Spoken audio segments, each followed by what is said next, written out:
twakine kutumira imigisha kadushkogo rugaba tutine kwishyirira. So we are so blessed indeed. We got a friend indeed. Be my friend in need.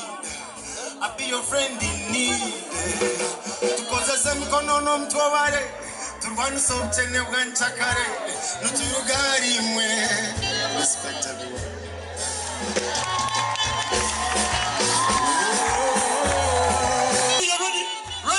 Writing. Make a way for me. In my way. Go away. Make a way for me. In my way.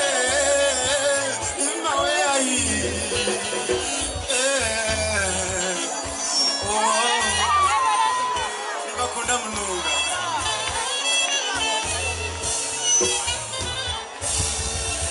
Mbarara, put your hands together for Ray G. Representing